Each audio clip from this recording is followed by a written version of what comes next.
Welcome to Living the Dream, sponsored by Jackrabbit Dance, the podcast that brings together studio owners, dance educators, and leaders in the industry.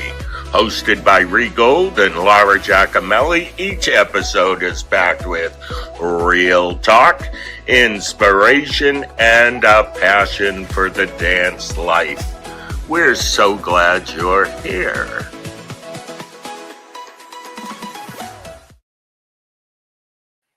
Hello, friends.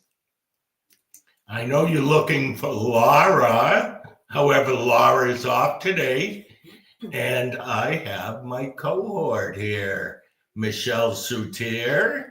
Welcome, Michelle. Hello, everyone. Good to have you here. Thanks. Is this your first coffee talk, my friend? I don't think so. I think we've done this before. Okay, all right. You're an experienced person. I'm here with a very experienced person, which is awesome. Good morning, friends, and welcome to Living the Dream. I'm Ree Gold, and I'm thrilled to have you here today with my co-host, Michelle Soutier, who is stepping in for Laura. Hey, everyone. I'm excited to be here and co-host with Ree today. It's been such a treat, and this will be really fun. So whether you're here live or listening on Spotify or Apple Podcasts, know how excited we are to have you with us. It really is. We're getting to welcome a legend today in our field who has shaped tap dance education and inspired generations of dancers and teachers. But first, let us know the comments where you're watching from and what role you play in your studio. Okay, Michelle, this is where we get to talk a little bit. Okay. Are you into that? Yeah. What's new? What's exciting? What's exciting is that we're in the same place doing this together. Because every other time we've had to be apart because you grew up in the Boston area. So I kind of like having you living here near me. I kind of like living here. Near you. Well, only because we had 75-degree weather yesterday in November. Oh, and for the whole last week, it's been that way. I know, it's great. It is the reason I made North Carolina my home, actually. Well, and every time we have an event, a weather event, which we don't really have one, but they think it is, they pick the craziest people to interview, which makes us look crazy in the South. So when he came, he didn't really believe me, and until school was called off for snow, they never showed up. It goes like this, everyone. This is for my New England folks, especially. If you see snow emergency alert on your TV, you sit down and you check out what's going on, because a snow emergency in New England could be, days of school closures. The studio has to close. You have to plow the studio, all of those things. So the first time I see snow emergency North Carolina, I sit on the couch. And then they say, well, all the schools are closed tomorrow. And they go on about even fast food closes. Fast food restaurants close in the snow. But there's none dripping yet. There's no snow. We haven't seen any snow, but there is no snow. You get up the next morning and there's still no snow. School was canceled. The restaurants are closed. It's ridiculous. It's embarrassing. Wait, the best was this. What's the name of the chicken restaurant? Bojangles. Bojangles. Okay. So on that day of that snowstorm, I decide I'm going to order Bojangles takeout. So now I'm ordering it about 4:00 in the afternoon. I get a receipt, come through the drive-through. I have my number. I get to the drive-through and they said, "Oh, we're so sorry. We have to credit your credit card on Monday because we have to close." And I said, "Why are you closing?" And they said, "Snow emergency." And the guy sticks his hand out and there is no snow. Welcome to the South. Blew me away, but I was like, okay, check my credit card. Everything went through and this is where I now live.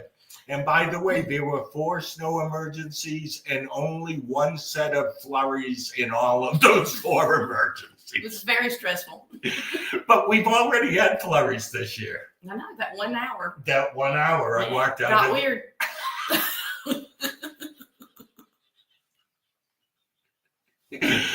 Okay, that's it. Enough about us. Okay, enough about us. We're going to bring on our special guest, but let me get it together over here. Go for it, Miss Michelle. Let's get into it. Our guest today is a true icon in the world of tap. She is a teacher's teacher and is a tap force like no other.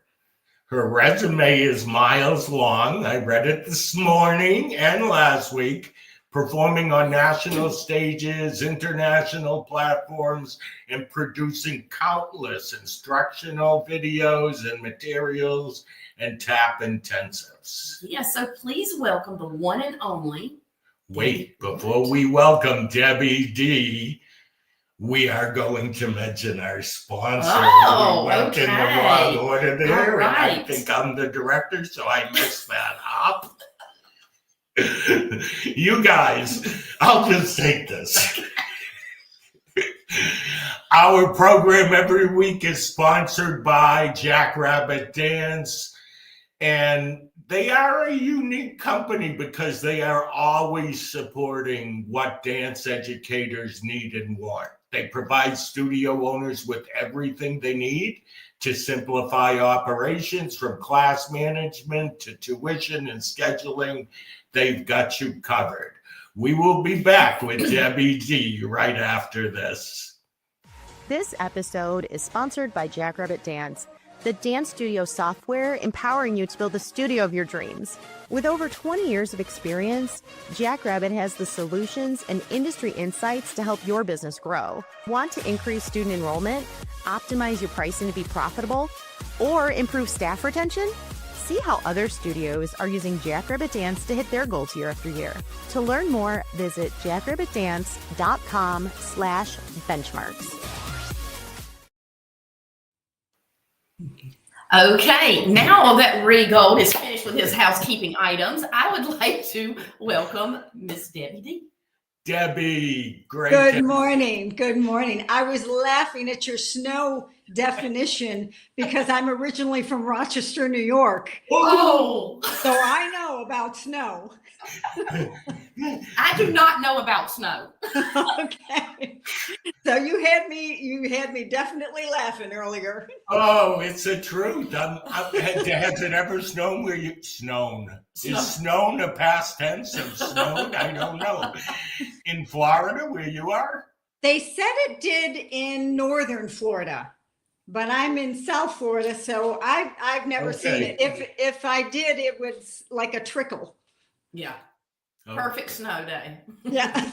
Legend has it snowed once in Northern. Legend has it. Okay. How cool is that? So, Debbi, you've had a long career. Can you take us back to the beginning? When did you know dance, or tap dance in particular, was going to be your thing?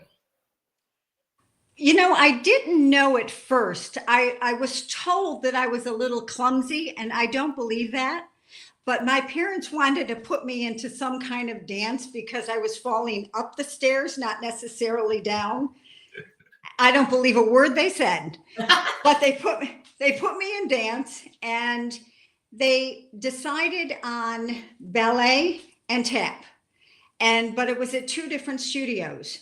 One, the ballet was at the Eastman School of Music, and their program was just tremendous. And I worked my way up, and I was there 5 days a week, pretty much all my life that I was in Rochester.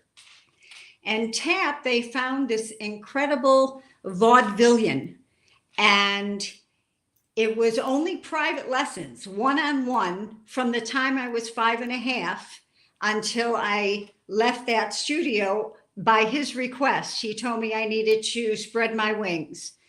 And his name was Curly Fisher. And not his real name, but I can't even pronounce his real name. It's like this long. But he was a vaudevillian hoofer, and he taught me one-on-one. I was supposed to have an hour private lesson, and it ended up being 2 hours, 3 hours, 4 hours. He apparently saw something in me, and all I knew for the longest time was scatting. It was like diddly bop, ba-doop bop, ba-doop ba-doop bop, bop, and I go do that. And you did it. Yeah, and I said okay, and he would show me, and there was no, right foot, left foot. It was just scatting, and he had a little studio in his garage, and that's where I studied most of my tap from the time I was 5.5 to about 13, 14. Well, you went professional at 13. So how did that shape your approach to the art form? Well, at 13, I didn't really know how big of a deal that was. I mean, not many 13-year-olds could say that Count Basie was playing for them on the main stage, or Lawrence Welk. And Lawrence Welk couldn't pronounce my real name. So he's the one that gave me the name Debbi Dee. Ooh, whoa! I have to ask a couple of questions. Then we'll come back. What is your real or original name? You ready for it? Yeah. Deborah Anna Maria Donofrio. Yeah. Okay. Can you imagine me saying that with my Southern tongue? No, we wouldn't. Well, we just called you Debbie today. Yeah. And it was so funny because every time he asked me my name, I would say Deborah Anna Maria Donofrio. And he said, "What's your first name and your last name?" And I says, "Deborah Donofrio." And he said, "Okay." He says, "You're a dancer. Your first name has a D. Your second name has a D. I'm calling you Debbi Dee." Wow! And you should have seen my father in the audience. He was, "Who's Debbi Dee?" And then I come walking out like, I don't know. And I like that, though. To me, that's a true show business story. That's crazy. I did not know that. It just so happens there was an agent there at the time who brought me from the small stage to the big stage. And she said, "You're going to be with Count Basie Orchestra and the Lawrence Welk Orchestra." I'm like, okay. I mean, at 13, I didn't know how big of a deal that was. And so afterwards, she literally signed me on the spot with my parents. And they said, "But there's only one thing. She has to continue with the name Debbi Dee." And so that's how the name stuck from the time I was 13. Okay, so can I just get a picture from you? These orchestras would play and you'd be tapping away. Is that how it would work? Yeah, but I remember them asking me if I had any music charts. I didn't know what music charts were at that time. So I just said, "No, plays, it don't mean a thing. Play, sing, sing, sing, play whatever." And I set a tempo, and that's what they would play for me. And little did I know, I would be on tour with them at the state fair circuits for the rest of that summer. Wow. Yeah. And I mean, my father knew it was much more of a big deal than me. Oh, I because bet. at 13, I just wanted to be on the stage. Right. Did you even know who Lawrence Welk was when you met him? I did, but I was a little disappointed because I wanted to know Arthur Duncan. I thought Lawrence Welk came with Arthur Duncan. And so, but years later, I was able to call Arthur Duncan a dear friend. Wow. But at that time, I didn't meet him, and I was looking around for him. But as the years have passed, I realized how important, and it gave me my first opportunity to be with a live orchestra. And because I had never had that opportunity before. Right. I want to say hi to Lynn Meyer, who's an oops. I'm technically off today. Good morning. I know you're a North Carolina resident. Yeah. So you're known for incredible technique and a unique style. Who would you say are the your biggest influencers along the way? As far as the people that I would watch and dissect would be Ann Miller and Eleanor Powell. I loved everything that they did. The intricacies of their footwork. And I would put like old movies. My father had all these old movies. I would put them on and study them. Of course, I loved, Gene Kelly and Fred Astaire. But it wasn't until I met Henry Latang did I realize there was a whole other different ballgame out there. But as far as teachers, the greatest mentor was my first tap teacher. And I mean, he taught me, of course, not the terminology and the counts, but the footwork that he taught me and how to learn and how to hear. And that was priceless. And then later on, I came across this guy named Henry Latang. But through the years, I studied with a lot of people, but it was those two in tap as teachers that I think had the most influence on me. I just lost an earring. I'll take this one off so I'm not. We didn't notice on our end. I says, now I'm cockeyed. So now you're back balanced. Yeah. He would not understand. He's a boy. He doesn't understand. Yeah, so I would have been like this. So, yeah. As would have I. You're on point, Debbie. There you go. Okay, so you have taught everywhere, from major universities to small studios. What has been your most rewarding about working with such a wide range of dancers in this educational field?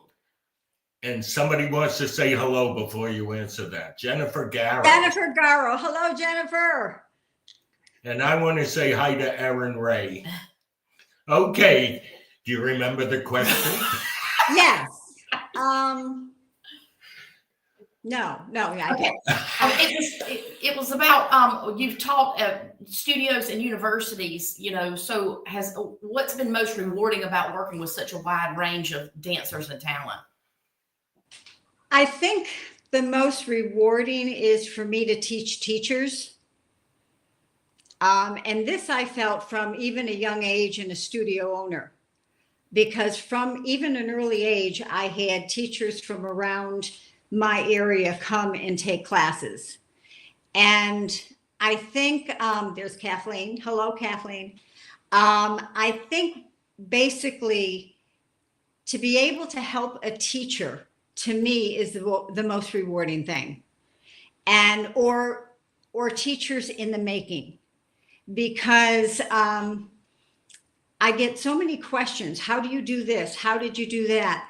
And I didn't have that guidance when I was growing up. I had to become the best I could be by a lot of hard work. And it wasn't until I started teaching the blind and the deaf, and when I was asked to do that, I then decided although I was hired to teach them, they taught me how to teach. It was being able to dissect myself. How come I'm getting the speed that I'm getting, the articulation that I'm getting, the dramatics that I'm getting? I wasn't sure how to teach that, because it was natural to me because of my early teacher. But to pass that on was a whole other ballgame. And so when I had to dissect myself to teach the blind and the deaf and kids in wheelchairs, and I learned how to then teach my students the things that I had automatically took for granted. And so that was rewarding for me. That was the most rewarding, even to this day. Tell me how you landed there, because I love this topic and you working with these people. How'd you land in that spot? Basically, I had my studios going, and I was approached by this woman. I had taken my students to a place called Camp Hakamo. And this was a camp for kids that were pretty much not going to make it, and maybe until Christmas or till Easter or whatever the case may be. And so we would go there and perform for them. But then I started working with them with their wheelchairs, and I would do dance routines and do formations with the wheelchairs. Then later I decided to put gloves and put taps on the gloves and then taps on their knees. And then they would do rhythms.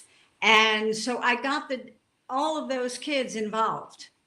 And someone saw me doing all of that and approached me if I would be interested to teach at the Rochester Institute of the Deaf and Blind. And I said, sure.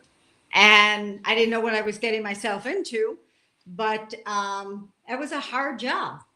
And we did it for a little while. I didn't do it long, but I did it long enough to become a better version of me as far as a teacher. That is awesome. Well, you've owned studios yourself in upstate New York. Yes. How did that experience inform the way, and now you mentor all of these coaches and teachers? Did it make a difference? I think it did make a difference. I went into owning a dance school when I was very young. I was only 15. And my father had a studio built for me in the basement. And that was my place for practicing. And I always had a place to practice from the time I was 5 on. But not that long after, kids in the neighborhood were saying, oh, teach me. So I did 50 cents. Here, come on in and I'll teach you for 50 cents. What I didn't know is that I dad. And very long story short, I did what I had to do to make a living. And so at 16 years old, I really became the Debbi Dee Dance Center there. I worked out a program with the school, and basically I was in like a DECA program, and I became my own boss. And I even graded myself. I was good. I got an A every semester. And I built that studio. So I went in it in the beginning because I had to, and fell in love. And then after I fell in love, the studio started growing, and it became 3 studios, and then it became consolidated into one big one. And I had all of that for 12 years, and then we moved to Florida. Wow. So wait, so did you think you were going to move to Florida and open another studio, or had you said, okay, I've done that, I'm not doing that again?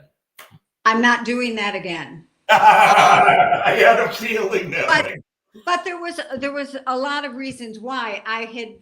By that time, I had already met Henry, and he asked me to come and teach at a studio in New York. Oh. And then there was a studio opening up at Henry's studio, Henry Latang's studio. There was one of my dearest friends who became my friend at that studio, named Frank Hatchett. And Frank was the jazz teacher at that studio, and I came in and did a lot of classes. There was Stephen Boyd, Sheila Baker. I mean, there was just tremendous amount of talent in that studio. But there was a studio then a little down the road that was opening up. It was JoJo's Dance Factory, but then it became Hines and Hatchett. Yes. And if you wanted a class from Hines, you got Debbi Dee. And the other tap teacher at the time was Judy Ann Bassing. Yes. So the 2 of us were there with Frank Hatchett, and there were some wonderful other teachers there. And so I asked permission from Henry. So I would teach at Henry's studio. I would be teaching at Hines and Hatchett. I'm now teaching on Broadway. So I was commuting back and forth from Florida to there. And then I lived in New York for 5 years in Hell's Kitchen. And that studio became Broadway Dance Center. Wow. Okay, before we go, we have some questions here. I want to talk to you about some of the people. Judy Ann Bassing, legend. Oh, and a dear friend. I Dear. love her to pieces. Do you know my brother Rennie and I lived with her in Red Bank, New Jersey for a year. And we started off talking about snowstorms. So here goes the story. Rennie and I are in Dance Magazine. We're so excited. Judy says, they say, we'll give you a copy if you drive to the office. Now we're in Red Bank, New Jersey. We drive to Dance Magazine. We get the issue. We get in the car. The storm just blows up. And Judy had said, don't go, don't go. We slept in the Homedale, New Jersey police barracks because we couldn't get home. Oh, my. Now that's snow. Oh, my God. Judy had to take us to pick up our car. And Frank Hatchett, I want to know, what was it like to be in New York during that heyday? Like Henry Latang had a studio, Luigi had a studio. What was it like at that time? Priceless. Yeah. Because Farnworth and Howard were in another one.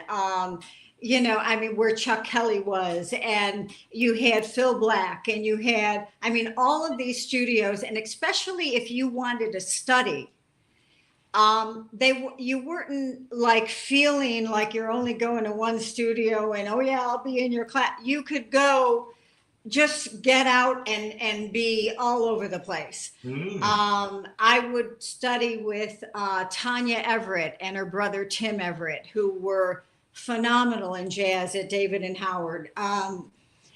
It just, it was just something that when I go to New York and you try to explain that our studios weren't one or two big studios with 1,000 names under their roof, that they were on every corner. And it was exciting just to literally go from one place to the other. It really was. And I would go one place.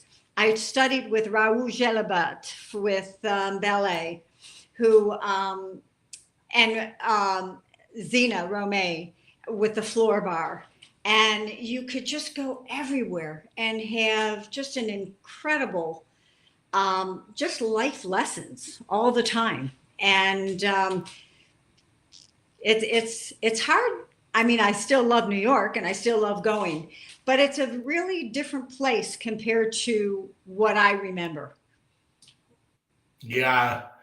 And I was a kid, and my mother would always have to ask, will you let my boys take a class? Nobody ever said no, but we were 12, 13. Say hi, Peter. Hi, Louis. I had to say hello to them. Here, we got a question for you from Peter. Let's see. It's right there. What is your take on trend and competition of fast, tricky choreography versus groove musicality? Ooh, okay. Good one. Good one, Peter. I'm not really, I'm not into so many tricks, especially in a tap number, because there's so many stylizations in tap. You have buck and wing, and if you're doing buck and wing, then yeah, you can put some tricks in there. If you're doing a soft shoe or syncopation, you want the footwork and you want the technicality.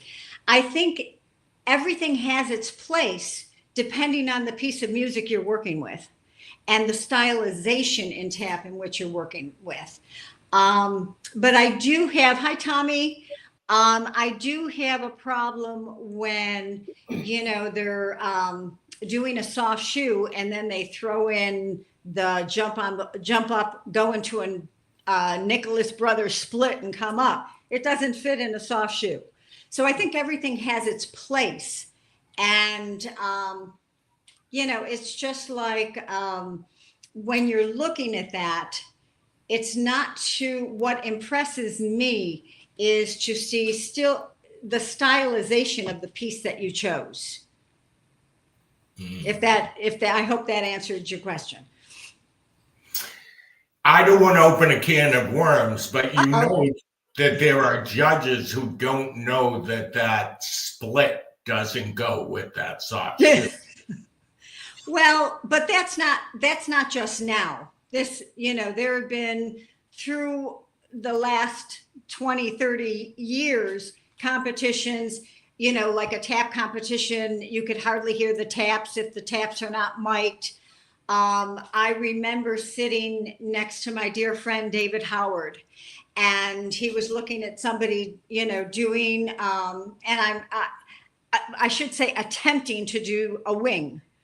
And he looked at me and he says, "Oh, Debbie," he said, "this is just fabulous." And I said, "Oh, David, no, it's not." I said, "How would you judge someone with ballet?" And we had a long discussion about it. But the incredible thing about him is he asked me to write a page of what to look for, when you're judging tap as a ballet person, what should you look for? So I came out with this list and I gave it to him. And he said, "Now that makes sense." David loved tap, and his favorite was Eleanor Powell. And he had a gorgeous picture of Eleanor Powell.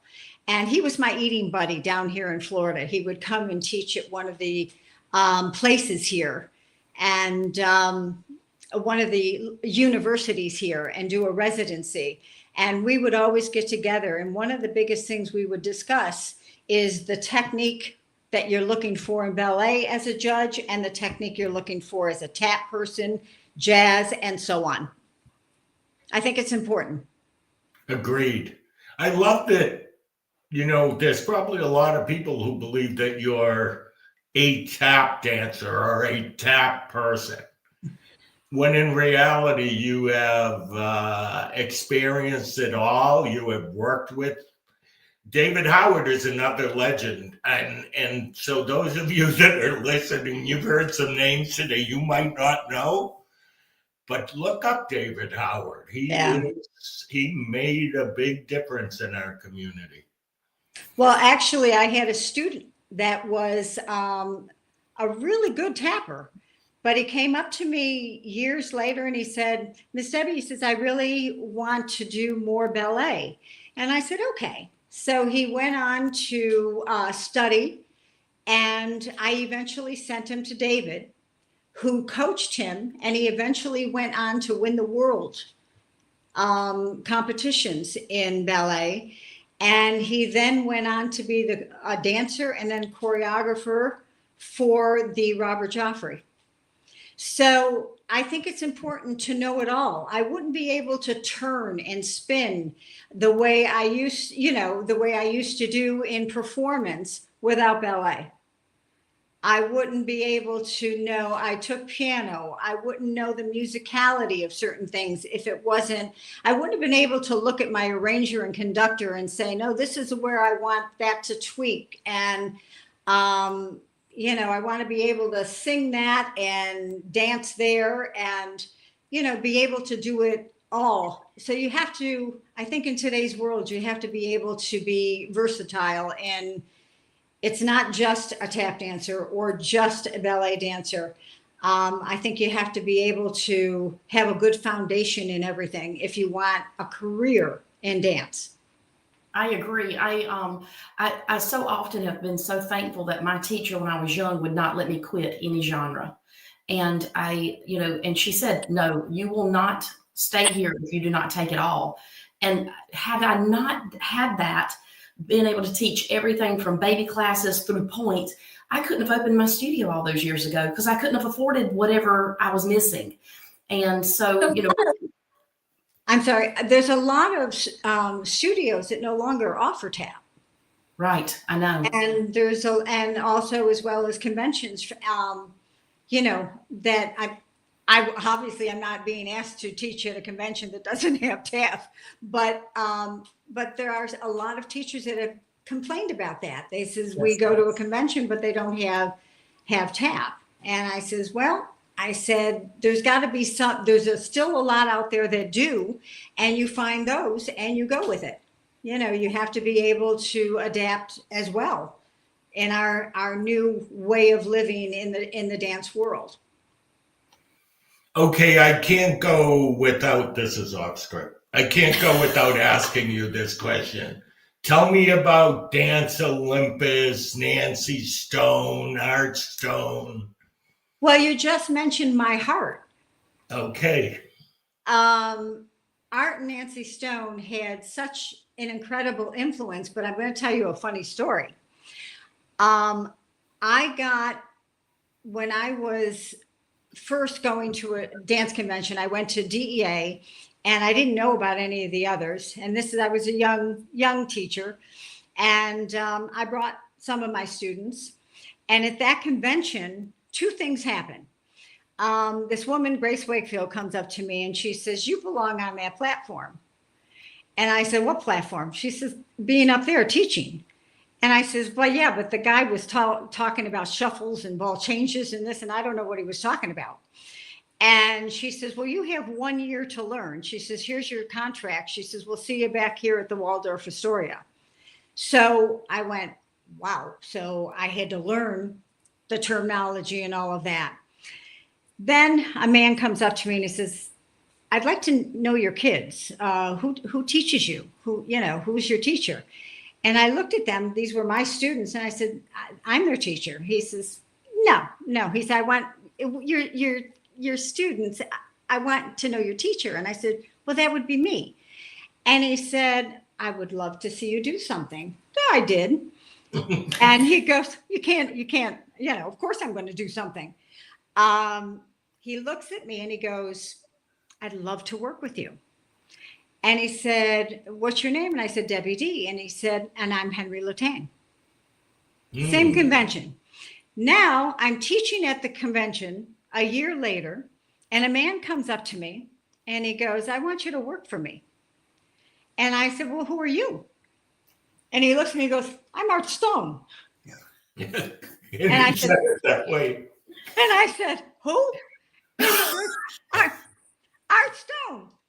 Well, that was one of the greatest gifts of my life, because along with Art Stone came Nancy Stone. Along with those two came Richard DeSarno. And I had such an incredible career with them. And, if it wasn't for them, there wouldn't be Statler Records and the Debbi Dee CDs and albums and all of that. So, and they're my friends. Besides just being, my employers for so long, they were my friends, and they are. I think of my dear friend Art every day, and Nancy. I'm so glad she's here, because we're going to do a dinner soon, and she'll do you a good dinner. Oh, we do. We meet halfway, because we're about an hour and 20, so we meet halfway, and or we'll go to an event together. But yeah, definitely my heart. Both of them are my heart. Yeah, Nancy is cute as a bug's ear. Isn't she? Yes, oh my God, I love her. She's just such a little Southern belle, and I just. Oh, it takes a Southern belle. Well, but if you talk to her long enough, you start talking like her, and then I'm thinking, "Oh, wait a minute, that's not." I know, it's like Reese. He talks like me now. I try not to. I have been caught using y'all a couple of times. Yeah. Because in Massachusetts, we're you guys, which I think about that and don't know. That was Rochester too. It? Yeah. And I still do that. Wait, Rochester was used with an S, guys. Do I have that right? Yeah. It was what? Use guys, like use. Yes, you are correct. Yeah. Okay, and I remember that. It's also pronounced Rochester. Okay, Rochester. It took me a long time to get the nasal out of how I speak. I don't have that in my nose. It isn't there. Okay, go ahead, Michelle. We have our All right, final our question. final Then we question. have one more thing to do. Okay. So what is the legacy you hope to leave through your work in tap dance? I'm sorry, I can hardly hear you. Say that again. I said, what is the legacy you hope to leave through your work in tap dance? That she left something behind, which I hope at the archives, not only at the Library of Congress, but the New York Library, a lot of the universities, that the material that I have worked on all of my life. Now, granted, know that they have over 1,000 choreography routines. They have all the technique. They have all the videos, all the CDs, all my charts from performing all my years. And to be able to leave that to dance teachers and for them to be able to use the material. And hopefully it'll be helpful for them and in their studios. So I hope that's the legacy, that I was able to not only love this craft, but to give back. That's awesome. You are accomplishing that. Do you see all these comments? I know, like Tommy Redder on here, he's a tap I maniac. love Tommy. Isn't he the best? He is the best. Okay. And he's got great feet too. Holy cow. Unbelievable.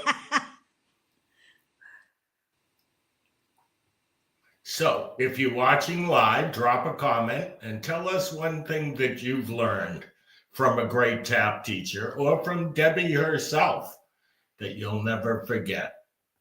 So Debbie, we have what we call the rapid fire round. All right. Okay. Okay, so here we go. First tap step you ever learned. Well, I didn't know the name of it at that time, but it was, believe it or not, he started me off with a paradiddle.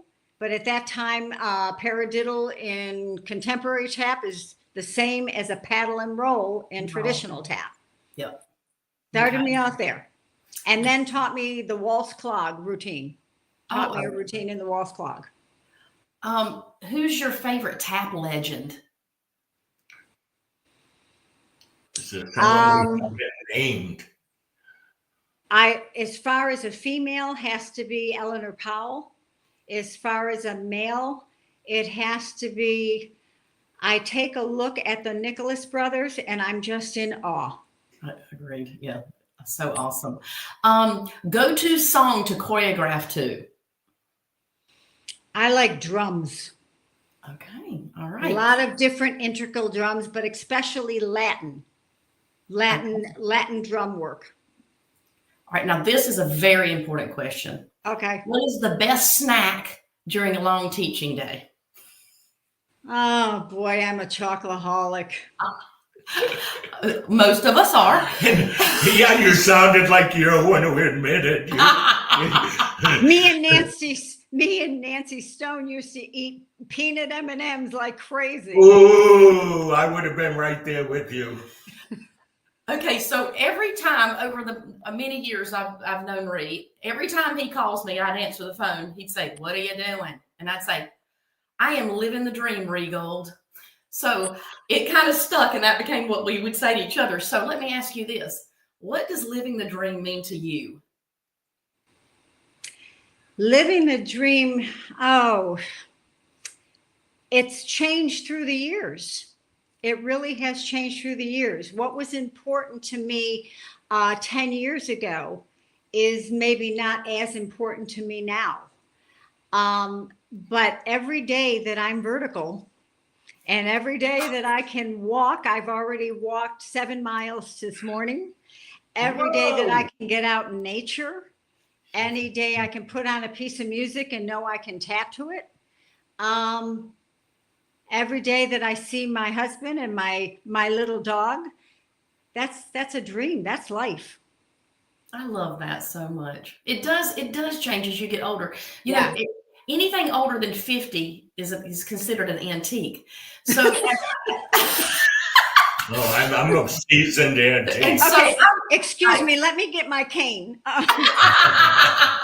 I know, isn't that funny? So having become an antique myself several years ago, I know that it does change and your priorities change and what makes you happy does change, and it's ever flowing. It's fluid. Life is fluid. So that's pretty But cool. so does your priorities because of what life throws you. Sure, absolutely. Yes, You you know, don't know what's to come. Absolutely. Yeah. And then this is what I always say, we get really wise.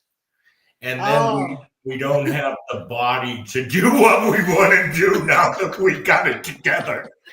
Which is why his camera's up so you don't see his belly. Yeah. We discussed that this morning, making sure there wasn't a belly. Yeah.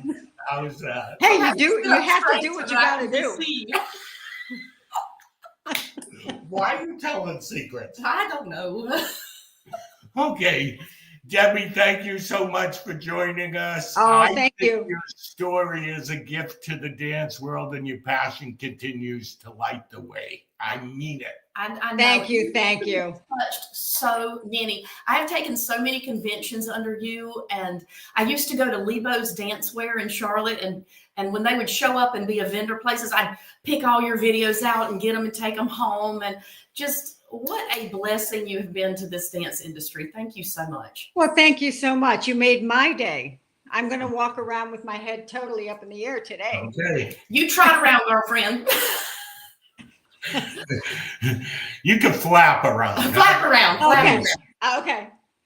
So thank you once again to Jackrabbit Dance for supporting our mission and dance educators all over. And catch the replay of today's episode on Spotify and Apple Podcast.